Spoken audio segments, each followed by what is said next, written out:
Hello students. यह question JEE main में पूछा गया था। तो इस क्वेश्चन को सॉल्व करने से पहले एक बार क्वेश्चन को अच्छी तरह से समझ लेते हैं। आइए क्वेश्चन को समझते हैं। A charge of 4 microcoulomb is to be divided into two. The distance between the two divided charges is constant. Distance को चेंज नहीं करना, डिस्टेंस सेम रहेगा। The magnitude of the divided charges so that the force between them is maximum will be. ठीक है।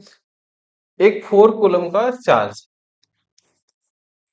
4 microcoulomb का charge, इसे हमें ऐसे डिवाइड करना है, ठीक है, कि सो दैट जो डिवाइडेड पार्ट्स है उनके बीच में फोर्स है मैक्सिमम लगे, और डिस्टेंस को हम लोग को हमेशा कांस्टेंट रखना है। आप कैसे भी इसको आप डिवाइड कीजिए, लेकिन डिस्टेंस दोनों के बीच में जो है वो सेम रहना चाहिए।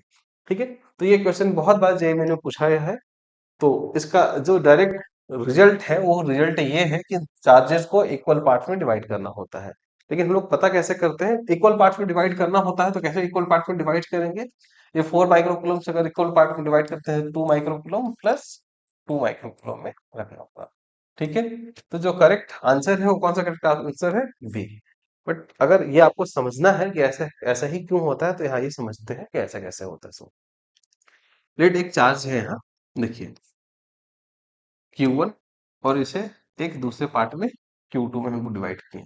ऐसे देखिए, एक Q चार्ज था, इसे दो में हमको डिवाइड किए। इस Q चार्ज को Q1 प्लस Q2 में डिवाइड किए। हम लोग यहाँ कैसे लिख सकते हैं? यहाँ इस चार्ज को मान लेते हैं, और इसे इसका सेपरेशन लेटर सपोज डी है। इस चार्ज को मान लेते हैं कि इसे Q कह रहे हैं। ठीक है। तो इसे कितना कहेंगे? ये चार्ज कितना बच जाएगा? Capital Q minus small.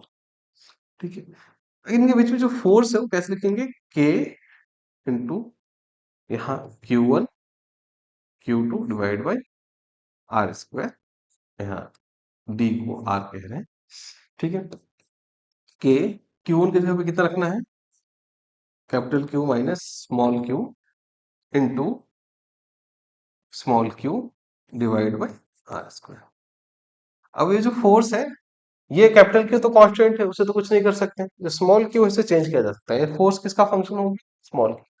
तो इस फोर्स को डिफरेंशिएट करते हैं स्मॉल क्यू के रिस्पेक्ट में, देन इसे जीरो से इक्वेट करते हैं।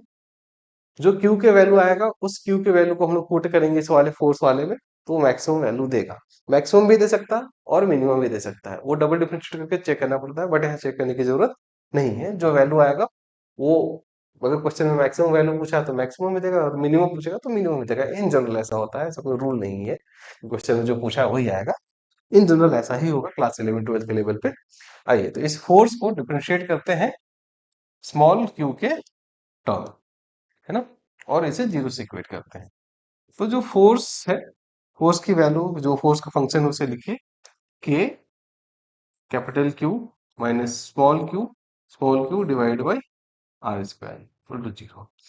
के और आर स्क्वायर तो ये तो कांस्टेंट है, इसे बाहर निकालेंगे, और ये दोनों कभी जीरो हो नहीं सकते हैं, तो बाकी जो बचा वही जीरो होगा। तो बाकी बचा क्या?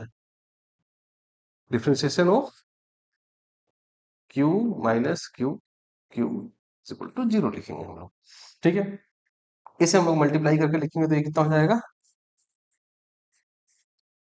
Q Q square, sorry, Q into Q minus Q square equal to zero. इसे डिफ्रेंशिएट करेंगे तो इसे डिफ्रेंशिएट करने से क्या आएगा? इसे डिफ्रेंशिएट करेंगे तो ये तो कांस्टेंट है, इसका डिफ्रेंशिएशन वन, तो ये capital Q minus two Q is equal to zero. और यहाँ से जो क्यू की जो वैल्यू आया वो कितना आता है? क्यू बाई, तो चार्ज को हाफ में, इक्वल हाफ में डिवाइड कर दीजिए। ठीक है। तो उससे भी अगर हम देखेंगे तो आंसर जो है यही आएगा। ठीक है। बट बेटर है इस रिजल्ट को डायरेक्ट याद कर लेने के लिए, क्योंकि मल्टीपल टाइम पूछा गया है। कुछ क्वेश्चंस मल्टीपल टाइम्स पूछे जाते हैं, तो बेटर होता है कि उनका रिजल्ट याद कर ले। ठीक है। और कुछ क्वेश्चंस नए जैसे होते हैं, उनका आप याद करके कोई खास बेनिफिट नहीं है।